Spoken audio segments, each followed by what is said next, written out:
right, state your name for me, sir. Justin Campbell. All right, I'm Judge White. Do you agree to speak with me over the video?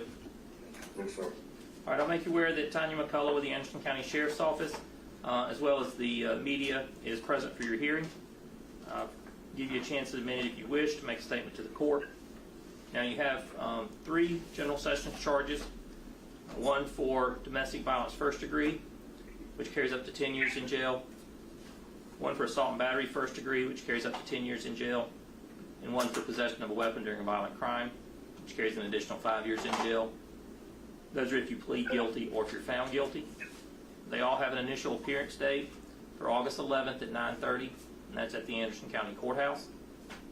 You are required to appear. If you miss the court date, they can issue a general sessions warrant. If you're picked up on that, you will be held until a trial. Now, you do have the right to have an attorney present represent you. If you can't afford one, you can request the Public Defender's Office represent you. You also have the right to plead not guilty and request a jury trial. And within the next 10 days, you have the right to request a preliminary hearing on these 3 charges. That's a hearing before a judge who would hear the state's evidence to determine if it was sufficient to issue these charges to begin with. To request that, it has to be done by you within the next 10 days, and you'll be given the form to complete when we're done. Do you understand about the preliminary hearing? Yes, sir. All right, the other charge you have is for violation of probation. Did they give you a hearing date when they served you with that? Yes, sir. All right, you are required to appear at that hearing. If you fail to, they will issue a general sessions warrant. If you're picked up on that, you will be held until the hearing is had. You also have the right to have an attorney present represent you at that hearing. If you can't afford one, you can request the Public Defender's Office represent you at that hearing. Ms. McCullough, any statement at this time? Yes, sir.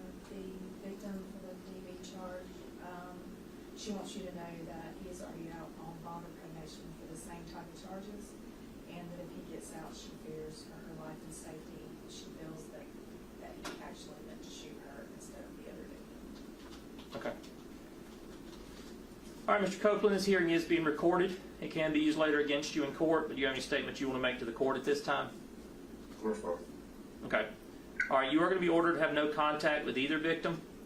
If you violate that, this bond can be revoked, and any bond you have, and you can face additional charges. Additionally, if the victim in the domestic violence decides to enter domestic violence shelter and you follow her there for any reason, you can face additional fines and penalties. Do you understand those no contact orders? Yes, sir. Okay. All right. Based on the severity of these charges, I am going to deny your bond on all 4. That means you'll be held here. If appropriate, the circuit court judge will see you about bond, but right now you're not going to have a bond. Any questions?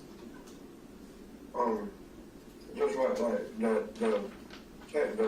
of the victims, or the latest victim, she was charged with domestic violence like a week ago and put on a no contact order against me. And I mean, Okay. Well, that'll go in line with this no contact order. So now there's 2 no contact orders. All right. Okay. All right. Thank you.